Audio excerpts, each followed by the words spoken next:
আসসালামু আলাইকুম। আজকের ভিডিওতে আপনাদেরকে এই সুন্দর নেকআপটা কাটিং এবং সেলাই করে দেখাবো। আশা করি আপনাদের কাছে অনেক ভালো লাগবে। তো ভিডিও শুরু করার আগে যারা আমার চ্যানেলটা এখনো সাবস্ক্রাইব করেনি প্লিজ আমার চ্যানেলটা সাবস্ক্রাইব করে রাখবেন এবং ভিডিওতে একটা লাইক করবেন। তো এখানে আমি ফ্যাব্রিক নিয়েছি। দেখুন এখানে হচ্ছে 13 ইঞ্চি চওড়া এবং 16 ইঞ্চি লম্বা একটা ফ্যাব্রিক নিয়েছি। আর এরপর এই যে আরেকটা ফ্যাব্রিক নিয়েছি, এই ফ্যাব্রিকটির চওড়া রয়েছে হচ্ছে 5.5 থেকে 6 ইঞ্চি পরিমাণ। তো 5.5 নিলেও হবে, 6 নিলেও হবে। আমার এখানে 5.5 ইঞ্চি আছে এবং লম্বাতে রয়েছে আমার হচ্ছে 17 ইঞ্চি। আর এরপর এই যে আরেকটা ফ্যাব্রিক নিয়েছি, এটার চওড়াতে রয়েছে 2.5 ইঞ্চি এবং লম্বাতে রয়েছে 17 ইঞ্চি। এরকম দুইটা লাগবে। তো এই হচ্ছে ফ্যাব্রিক, আর কোনো ফ্যাব্রিক লাগবে না। আর এখানে আমি হচ্ছে বক্রম নিয়েছি 2.5 ইঞ্চি চওড়া এবং 16 ইঞ্চি লম্বা। তো এটা 2 পার্ট করে রাখা আছে।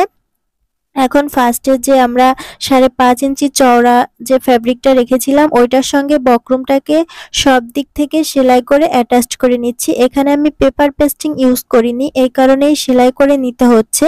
আপনারা যদি পেপার পেস্টিং ইউজ করেন সেক্ষেত্রে কিন্তু আয়রন করে নিলে হয়ে যাবে সহজে, সেলাই করে নেওয়ার প্রয়োজন হবে না।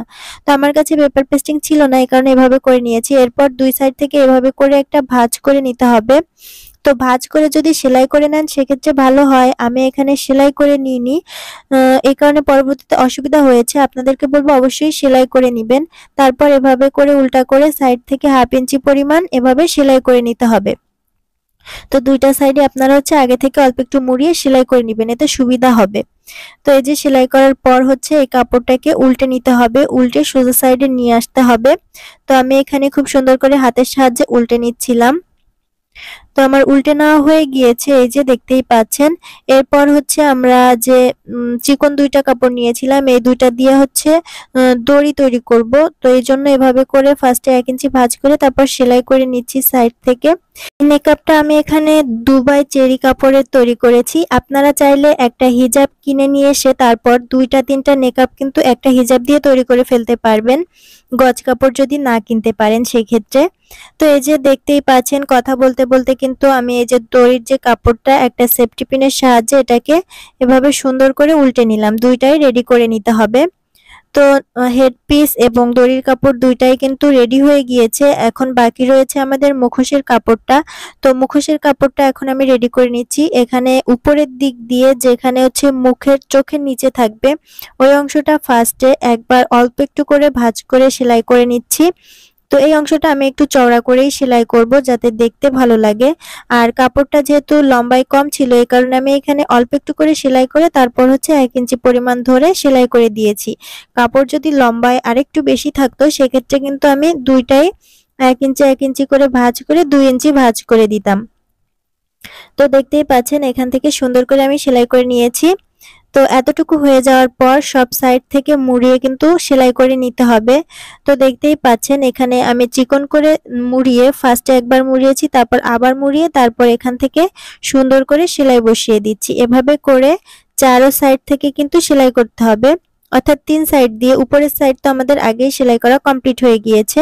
এভাবে করে 3 সাইড আমরা এখন সেলাই করে নিচ্ছি। তো এই নেকআপ তৈরি করা কিন্তু খুবই সহজ, জাস্ট মাপগুলো একটু মনে রাখলেই কিন্তু হয়ে যায়। তো এই যে আমি নিচের সাইডটা এখন সেলাই করে নিচ্ছি, নিচের সাইডটা সেলাই করে পাশের সাইডটা সেলাই করলেই কিন্তু এই মুখোশের কাপড়টাও সেলাই করা হয়ে যাবে।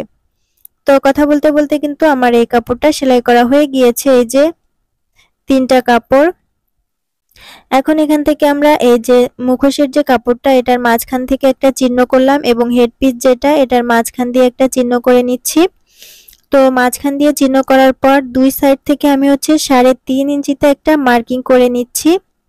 এই যে দুই সাইড থেকে 3.5 ইঞ্চিতে মার্কিং করে নিতে হবে। এইটুকু জায়গা কিন্তু আমাদের ফাঁকা থাকবে চোখ বের হওয়ার জন্য।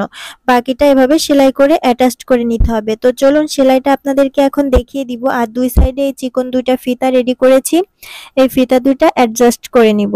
তো ফার্স্টে এই হেড পিসের যে অংশটা এটার সব দিক থেকে 1 ফিট পরিমাণ জায়গা রেখে তারপর একটা সেলাই করে নিচ্ছি। তো চাপ সেলাই তো অবশ্যই দিতে হবে। আর এই সময়ে কিন্তু সাইডের যে দুইটা ফিতা রেডি করে রেখেছিলাম সেই ফিতা দুইটাও দিয়ে দিতে হবে। তো সুন্দর করে কিন্তু ফিনিশিং এর সঙ্গে এই পার্টটা সেলাই করতে হবে। ফিনিশিং সুন্দর না হলে কিন্তু এটা যেহেতু কপালের অংশে থাকবে দেখতে ভালো লাগবে না। তো এই কারণে আমি খুব সুন্দর করে সেলাই করে নিচ্ছি। তো তো আগে সম্পূর্ণটা সেলাই করার পরই কিন্তু নেকাবের অংশটা জয়েন্ট করব। তো দেখুন এই যে নেকাবের অংশটা নিচে থেকে 1/2 ইঞ্চিতে একটা মার্কিং করে এভাবে কোনাকুনি ভাবে একটা দাগ টেনে নিলাম। তো এভাবে করে যদি সেলাই করা হয় তাহলে হবে কি চোখের যে অংশটা ওই অংশটা কিন্তু আটকা থাকবে না, এই অংশটা একটু ফাঁকা হয়ে থাকবে যাতে চোখ দুটো বের হয় এবং সবকিছু সুন্দরভাবে দেখা যায়, পরলে কোনো অসুবিধা না হয়। তো আমরা মার্কেট থেকে যেগুলো কিনে নিয়ে আসি ওইগুলো কিন্তু একদম সোজা করে লাগানো থাকে অথবা সাইডে 2টা ফিতা দেওয়া থাকে, অনেক বেশি ফাঁকা হয়ে যায়, ওগুলো কিন্তু পরার পর ভালো লাগে না।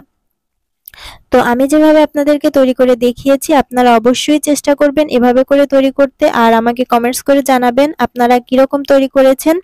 তো এই যে সম্পূর্ণ নেকআপটা কাটিং এবং সেলাই কমপ্লিট হয়ে গিয়েছে। আজকের ভিডিও আপনাদের কাছে কেমন লেগেছে কমেন্টস করে জানাবেন। ভিডিওটি ভালো লাগলে চ্যানেলটি সাবস্ক্রাইব করে সঙ্গে থাকবেন। আল্লাহ হাফেজ।